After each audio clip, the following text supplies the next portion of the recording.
자, 이제 법률행위의 뜻이 의인사 표시를 필수 불가결의 요소라는 법률 요건이다. 이 내용을 배웠는데, 자, 지금 시간에는 이제 그 법률행위 종류를 좀 살펴보려고 합니다. 35페이지 법률행위의 종류 이거예요.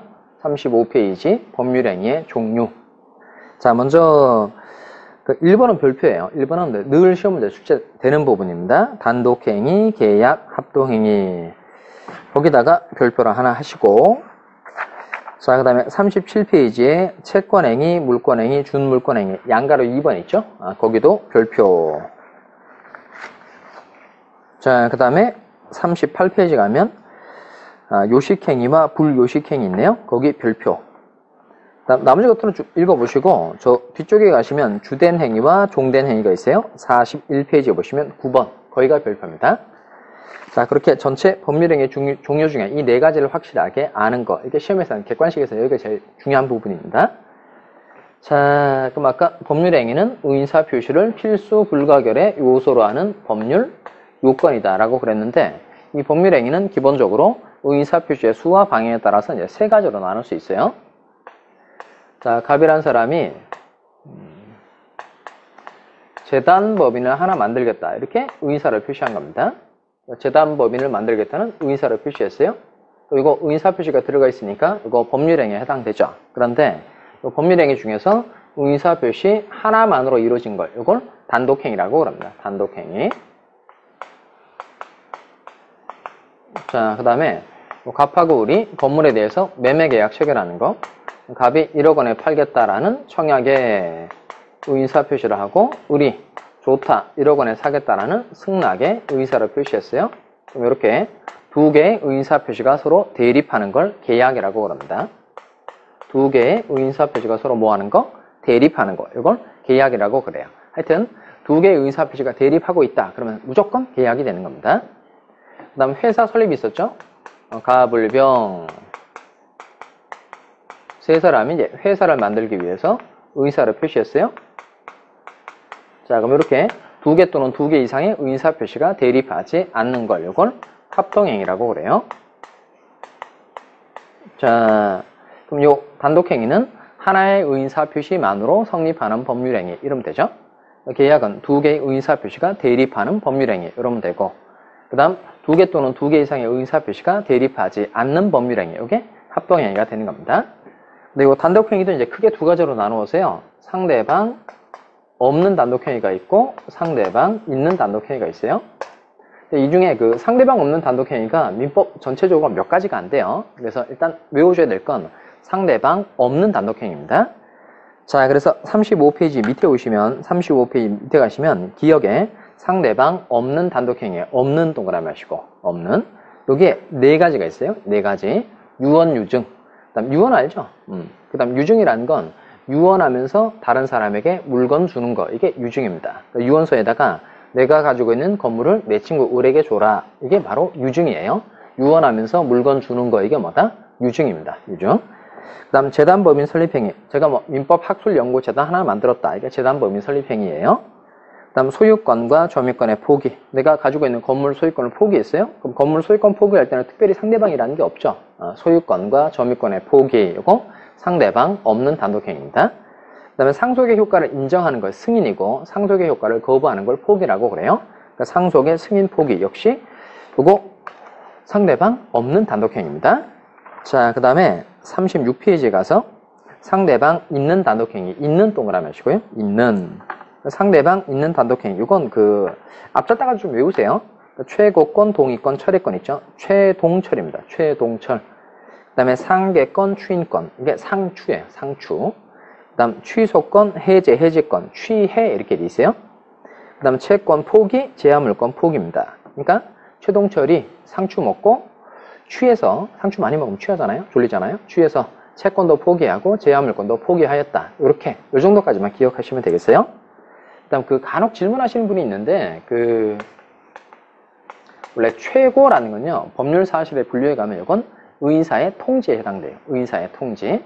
자, 그런데 준법률행위 중에서, 표현행위 중에서 이게 의인사의 통지인데, 법률행위하고 준법률행위는 좀 달라요. 그러니까 의인사 표시가 들어가 있는 것은 모두 묶어서 법률행위라고 부르고, 의사표시가 들어가 있지 않은 사람의 적법한 행위는 준법률행위라고 불러요.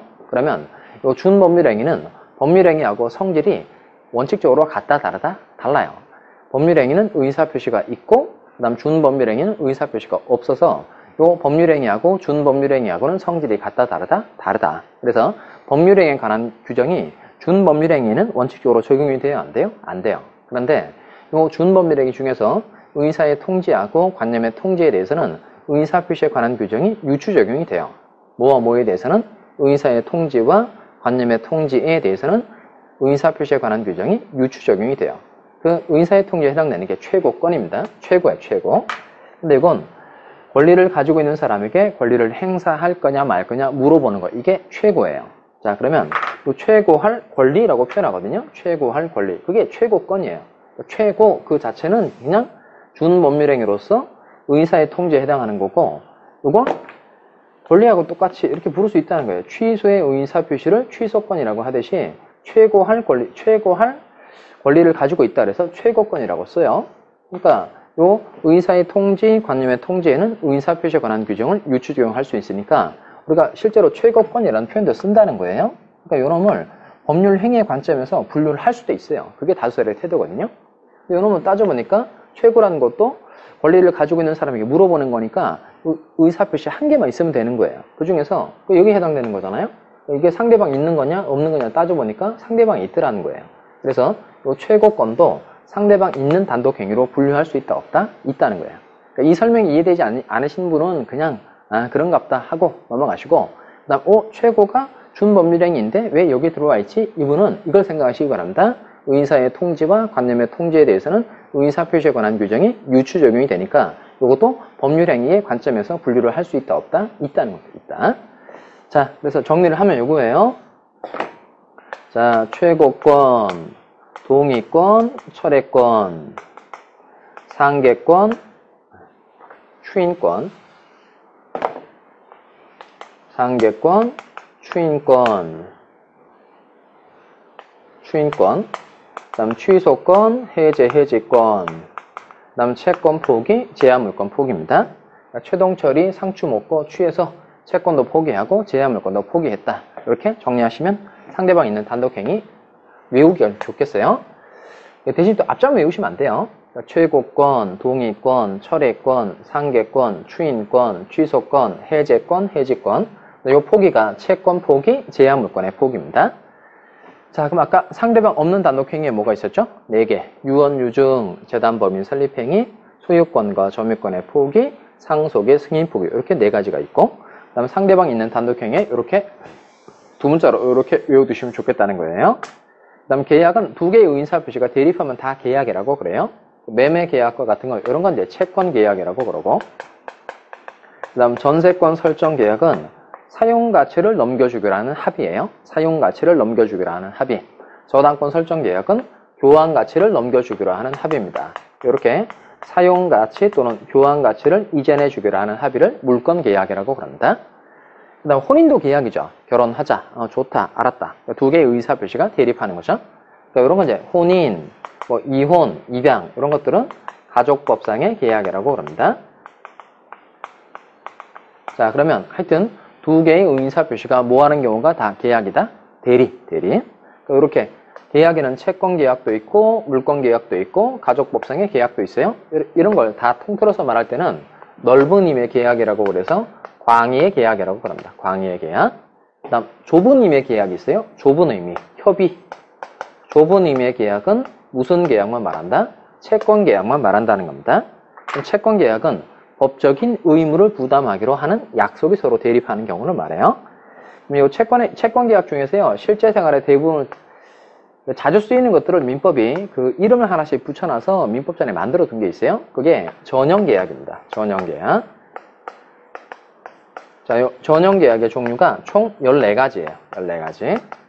자, 이게 기본이 되는 거니까 이것도 상식으로 좀 알아두세요. 그래서 36페이지 내려와봐요. 36페이지 내려오시면 그 표가 하나 나오죠. 표가. 자, 일단 오른쪽에 계약 이름들이 있는데 동그라미를 해볼까요? 증여, 매매, 교환 이렇게가 한 세트고, 그 다음에 대차에 해당되는 게 3가지 나오죠. 소비대차, 사용대차, 임대차.